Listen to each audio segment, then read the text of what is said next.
लाल बाबा राय studio से आप देख रहे हैं न्यूज 18 बिहार झारखंड। नमस्कार, आप देख रहे हैं न्यूज 18 बिहार झारखंड और मैं हूं आपके साथ लक्ष्मी। एक खबर मिल रही है समस्तीपुर से। समस्तीपुर में मॉक पोल की पर्ची फेंकने का मामला सामने आया है। मुख्य चुनाव आयुक्त ने निर्देश दिए हैं, डीएम को मौके पर जाकर के जांच करने के दरअसल निर्देश दिए गए हैं। वोटिंग प्रक्रिया की ईमानदारी पर कोई असर नहीं इसका होना चाहिए। डीएम ने सभी उम्मीदवारों को भी जानकारी दे दी है। सहायक रिटर्निंग अधिकारी पर लापरवाही का आरोप लगा है।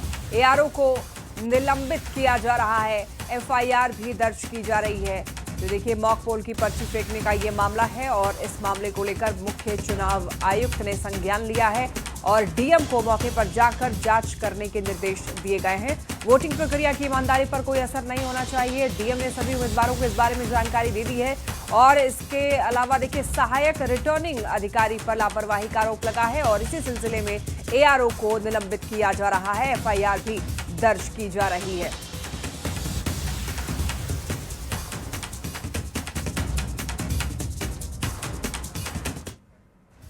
समस्तीपुर से ही बड़ी खबर मिल रही है। सराय रंजन में देखिए, मॉक पोल की पर्ची फेंकी हुई मिली और आपको बता दें कि एसआर कॉलेज के पास में दरअसल ये जो पर्चियां हैं वो फेंकी हुई मिली हैं। जिला प्रशासन ने जांच के आदेश दिए हैं, डीएम ने कार्रवाई के निर्देश दिए हैं। तो सराय रंजन का ये मामला है जहां पर पर्ची फेंकी हुई मिली है और केएसआर कॉलेज के पास ये जो पर्चियां फेंकी हुई मिली है इसको लेकर जिला प्रशासन ने एक्शन लिया है, जांच के आदेश दिए हैं और डीएम ने दरअसल कार्रवाई के भी निर्देश दे दिए हैं।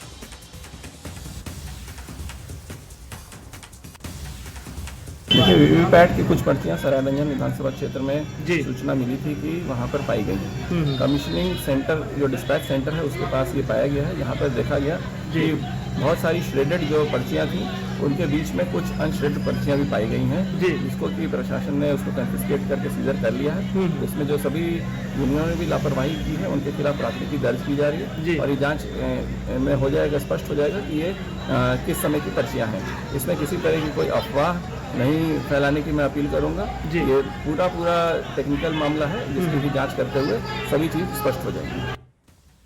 देख के पता चला कि कुछ कटा हुआ और कुछ साबुत पर्ची फेंका हुआ था। इलेक्शन एजेंट से मैं अपने इलेक्शन एजेंट से बात किया तो उसने बताया कि जिस समय मॉक पोल ट्रेनिंग के समय में हो रहा था तो उस समय कुछ पर्चियाँ काटी गई देखने के बाद और इसके बाद कट ही रही थी तो हम चले आए। संभवतः वही पर्चियाँ हमें ऐसा महसूस हुआ कि वही पर्चियाँ यहाँ फेंकी गई है। यह नियम विरुद्ध है। काउंटिंग से पहले इस तरह से नहीं फेंका जाना चाहिए, जिससे कन्फ्यूजन लोगों में पैदा हो रहा है। देखिए, आरजेडी सांसद मनोज झा ने एक पत्र लिखा है। मुख्य चुनाव आयुक्त को पत्र लिखा गया है और पत्र लिखकर आरजेडी सांसद ने मांग की है स्ट्रांग रूम की सुरक्षा बढ़ाने की। देखिए, आरजेडी सांसद ने पत्र लिखा है और मुख्य चुनाव आयुक्त को यह पत्र लिखा गया है। स्ट्रांग रूम की सुरक्षा बढ़ाने की मांग की है पत्र लिखकर आरजेडी सांसद मनोज झा ने।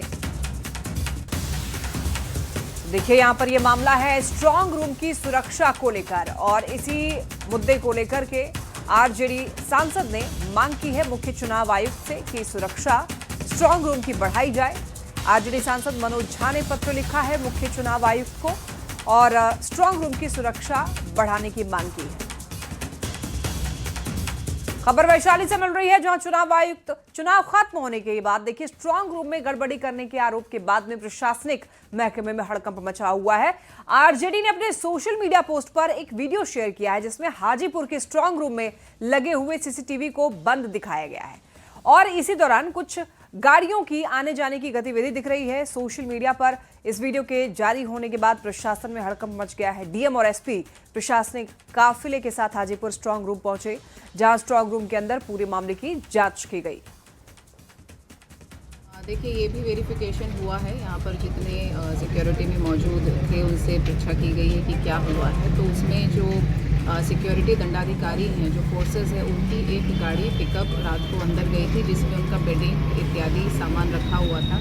जिसके लिए जो यहाँ पे इंचार्ज है उनको शो कॉज भी दिया गया है कि वाहन का परमिशन किस आधार पे दिया गया है। आगे से यह घटना नहीं होगी उन्होंने आश्वासन दिया है, पर कार्रवाई के लिए हम लोगों ने लिख दिया। तो आगे से गाड़ियाँ नहीं आएंगी। जो भी सफाई की भी वाहन यदि आती है तो वो जो बैठे होंगे अभ्यर्थी या उनके अभिकर्ता उनसे कह दिया जाएगा जाँच करने के लिए। कांग्रेस नेता पवन खेड़ा का विवादित बयान सामने आया है। पीएम के कट्टा कनपट्टी की बात करते हैं। मैं प्रधानमंत्री की बात सुनकर नीतीश बाबू को यह सलाह देता हूं कि कट्टा ले जाकर उनके कनपट्टी पर रखिए और अपने आप को मुख्यमंत्री घोषित करवाइए। एक बड़ा बयान और एक विवादित बयान है। दरअसल कुछ दिनों पहले पीएम ने तेजस्वी यादव को लेकर के इस तरीके की बात की थी मंच से, और इसी बात को लेकर के कांग्रेस नेता पवन खेड़ा ने यह बयान दिया है। उन्होंने कहा है कि प्रधानमंत्री कट्टा और कनपट्टी की बात करते हैं, तो मैं प्रधानमंत्री की बात सुनकर के नीतीश कुमार को यह सलाह दूंगा कि कट्टा ले जाकर उनके कनपट्टी पर रखिए और अपने आप को मुख्यमंत्री घोषित करवाइए। उन्होंने क्या कहा है आप भी सुनिए। की जैसी भावना, अरे हम तो प्रधानमंत्री की बात सुनकर नीतीश बाबू को भी ये सलाह दे रहे हैं, ले जाइए एक आध कट्टा इनके रखिए कनपट्टी पर, अपने आप को घोषित करवाइए मुख्यमंत्री। ऐसे नहीं करने वाले ये लोग। उनको वही भाषा समझ में आती है। अब गुजरात में वही भाषा इन्होंने चलाई, सत्ता में रहे, सत्ता में काबिज हुए। आपको तो किससे मालूम है, केशुभाई पटेल से लेकर और हरेन पांड्या तक के। क्यों मुंह खुलवाते हो हमारे? 14 केस हैं, 2-4 और हो जाएंगे, मत करो ऐसा। सर, विश्व गुरु की बात करते हैं तो क्या आप कट्टा ही शब्द बना के वहां तक पहुंच रहे? इन लोगों की मानसिकता वैसी है, इस देश की मानसिकता वैसी नहीं है, इस देश की राजनीति की मानसिकता वैसी नहीं है। और जिस प्रदेश से ये लोग आते हैं वहां से गांधी आए हैं भाई, वहां ऐसी भाषा नहीं चलती। इन्होंने चलाने की कोशिश की है, ज्यादा दिन नहीं चल पाएंगे, लेकिन नीतीश बाबू को हमारी सलाह पहुंची। केंद्रीय गृह मंत्री अमित शाह ने अंतिम चरण के रण में घुसपैठिये के मुद्दे को जोरदार तरीके से उठाया है। उन्होंने ये कहा है कि हम बिहार को घुसपैठिया मुक्त बनाएंगे, घुसपैठियों को जरूर बाहर निकाला जाएगा। चुनाव आयोग की घोषणा के अनुसार सभी राज्यों में ऐसा ही होगा और इस देश की जनता तय करेगी कि सरकार किसकी बनेगी, कोई और नहीं। विपक्ष के लिए ये वोट बैंक का मामला है, हमारे लिए ये लोकतंत्र की रक्षा का मामला है।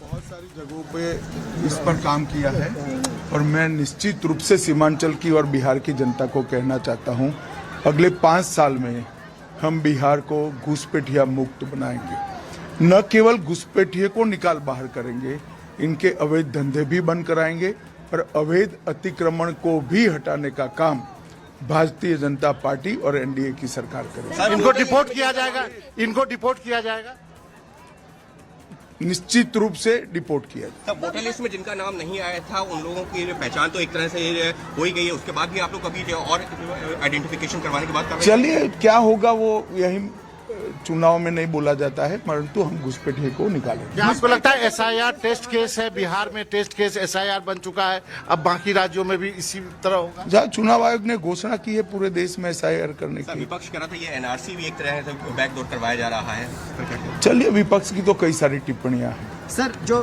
घुसपैठियों का खतरा है वो किस तरह से सीमांचल के बहुत बुरी तरह प्रभावित कर रहा है? पूरे देश के लिए प्रभावित कर सकते। मैं देश की जनता को कहना चाहता हूँ, किसी भी राज्य का सीएम या देश का पीएम कौन हो, वो निर्णय इस देश के नागरिक न हो ऐसे लोग करेंगे क्या? किस तरह से देश सुरक्षित रहेगा, किस तरह से हमारा लोकतंत्र सुरक्षित रहेगा?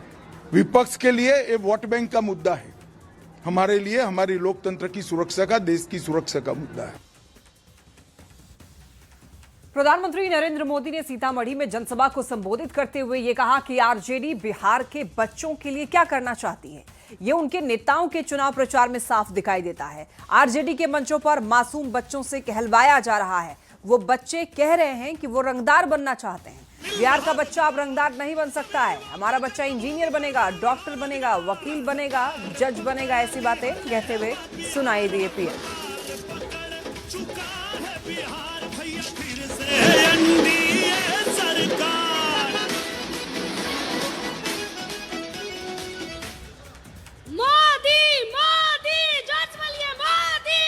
आरजेडी के मंचों पर मासूम बच्चों से कहलवाया जा रहा है। क्या कहलवाया जा रहा है? वो बच्चे कह रहे हैं उन्हें रंगदार बनना है, रंगदार बनना है।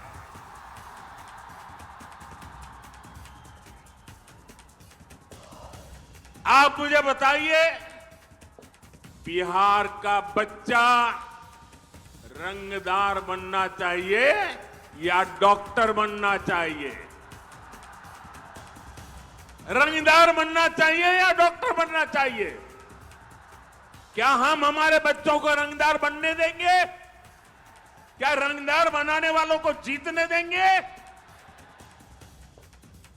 बिहार का बच्चा रंगदार नहीं बन सकता। अब हमारा बच्चा इंजीनियर बनेगा, डॉक्टर बनेगा, एडवोकेट बनेगा, अदालत में जज बनेगा। सीतामढ़ी में प्रधानमंत्री नरेंद्र मोदी ने कहा कि जंगल राज का मतलब है कट्टा, क्रूरता, कटुता, कुसंस्कार और भ्रष्टाचार। और ये कुसंस्कार से भरे हुए लोग हैं, ये कुशासन चाहते हैं। भारत रत्न कर्पूरी ठाकुर जैसे महान नेताओं ने बिहार को सामाजिक न्याय दिया, लेकिन जंगल राज आते ही बिहार में बर्बादी का दौर शुरू हो गया। आरजेडी ने बिहार में विकास के पूरे माहौल को नष्ट कर दिया। साथियों, जंगल राज का मतलब है कट्टा, क्रूरता, कटुता, कुसंस्कार, करप्शन। क्या कर रहे हैं लोग? ये कुसंस्कार से भरे हुए लोग हैं, कुशासन का राज चाहते हैं। भारत रत्न जननायक कर्पूरी ठाकुर जी, भोला पासवान शास्त्री जी, ऐसे महान नेताओं ने बिहार को सामाजिक न्याय और विकास का विश्वास दिया था। लेकिन जैसे ही जंगल राज आया, वैसे ही बिहार में बर्बादी का दौर शुरू हो गया। आरजेडी वालों ने बिहार में विकास का पूरा माहौल ही खत्म कर दिया। और ये माहौल भी यही कह रहा है, ये माहौल भी इस बात का संदेश दे रहा है, ये माहौल भी उस संकल्प का परिचय करा रहा है, नहीं चाहिए कट्टा सरकार, नहीं चाहिए कट्टा सरकार। फिर एक बार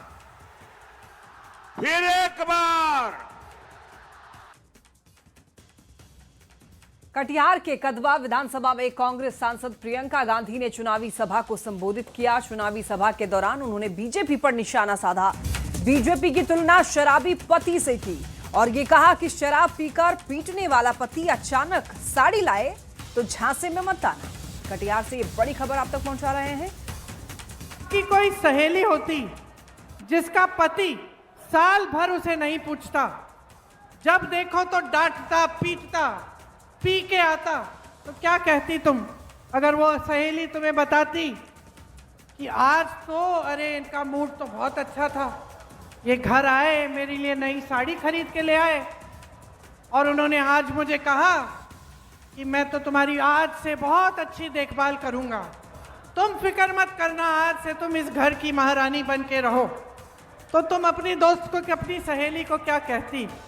यही कहती ना, इनकी बातों में मत पड़ो, ये 10 सालों से तुम्हें पीट रहा है, 10 सालों से तुम्हें प्रताड़ित कर रहा है, तुम इसकी बातों में मत पड़ो, ये वैसा का वैसा रहेगा जैसा था, यही कहोगी ना।